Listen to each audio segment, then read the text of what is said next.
Hello again, Chiefs fans. Welcome to Gridiron Grades. I'm your host, Danilo DiGiulio, aka ThunderDan88. Getting on with the show today, Gridiron Grades were brought to you by RGR Football. You want to hit that subscribe button, ram that notification bell, get all the messages and all the notifications whenever we're putting out another video for you guys to watch and see what's going on in Chiefs Kingdom. Anyway, on with the grades. Today I did a little something different. I broke down the offense and defense into passing and rushing because I wanted to get a kind of a feel for adjustments that were made at the half, because we all know Andy Reid is great at adjusting at halftime. And we wanted to see what kind of things he and Spags changed up that may have changed up the game as a whole. At the first half, I had an A+ for the passing offense. We were 17 of 21.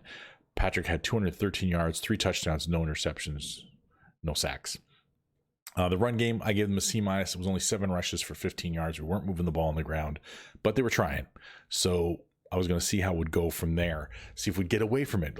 7 for 15 doesn't sound very good. And we've had some games, we know as Chief fans, where that 7 of 15 ends up 8 of 16, and then they don't go back to it. And sometimes you lose those football games. And a large part, I believe, is because you abandon the run. You become one-dimensional, you're easier to stop. The passing defense and rushing defense, I gave the passing defense a B+ for the second half. They allowed Sam Darnold to go 12 of 20 for 107 yards, no touchdowns. They got him sacked once. And the rushing defense, I gave them a B- because they allowed 16 carries for 60 yards. Now, when we get to the second half, interesting things transpired. The rushing, the Jets had finished with 93 yards total rushing. That means that the defense of the Kansas City Chiefs only allowed 33 rush yards in the entire second half. The Chiefs finished rushing offense was 50 yards.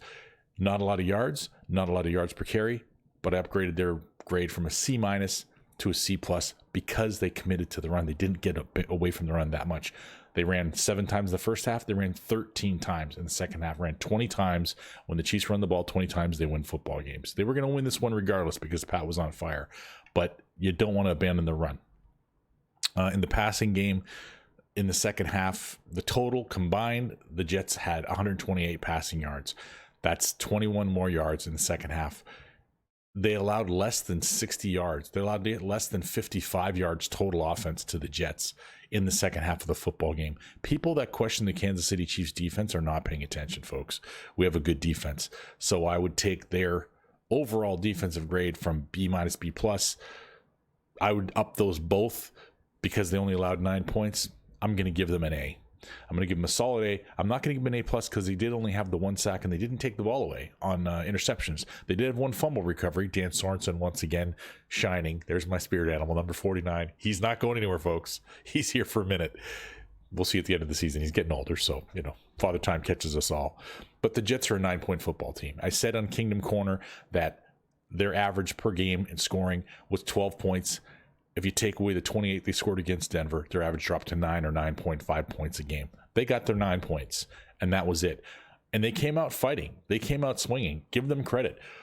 They opted to defer to the second half because they were hoping to double up at the end of the first half, beginning of the second half. Andy Reid does it all the time. If you win the coin toss, kick off. That way, maybe you get the last possession in the first half, score. First possession in the second half, score, and you can double up on your opponent. Unfortunately for the Jets, good for us, the Jets had a blocked field goal at the end of the first half, and they punted at their first drive in the second half.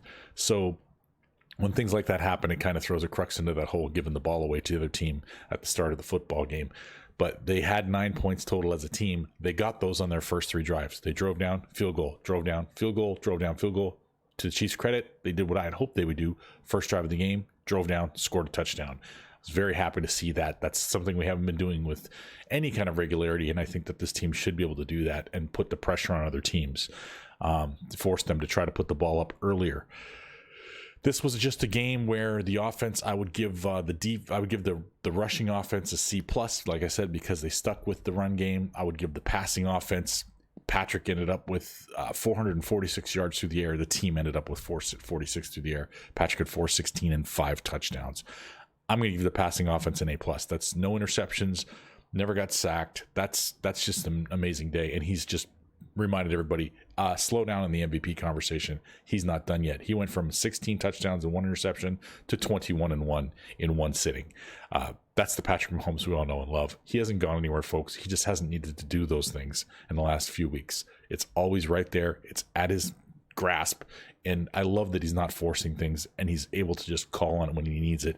Let's hope that they can keep doing that going forward. Next week, we've got the Panthers coming into town. I didn't touch on special teams. Special teams, like I said, blocked field goal, fake punt for a first down, Tommy Townsend. Number 5 throws on 4th and 4 to number 13, Byron Pringle, for a 13-yard gain, first down. I'm going to give special teams. They didn't have any returns for touchdowns. They didn't have any gigantic special team yardage, but I'll give them an A- because whenever they make game-changing plays like those 2 plays are, they affected the game in a solid way. I'm going to give them an A-. Some of you might be a little harder and give them a B+ because they didn't have, like, I don't know, crazy field position stuff. But it was a game where the Chiefs possessed the ball a lot more. They had 3 more minutes, but they had a lot more plays. They had a lot more first downs. They dominated a team that they were supposed to dominate. With that, you have your grades. Overall offense, even with the run game, dragging it down with the C+. I'm going to give the overall offense a B+, and I'm going to give the overall defense an A. And special teams, B+. With that, thanks for joining us for Gridiron Grades. Again, hit that notification button, smash the notification bell. You get all of our stories, and we'll touch base with you again later on this week with Chiefs Chat if you want to check us out there on Wednesday night on my channel. And then, of course, you're going to see tailgating with Kingdom Corner this weekend. Take care. Chiefs are 7-1. Thanks for watching this video from the team at RGR Football. Click these videos to see more and subscribe to RGR Football.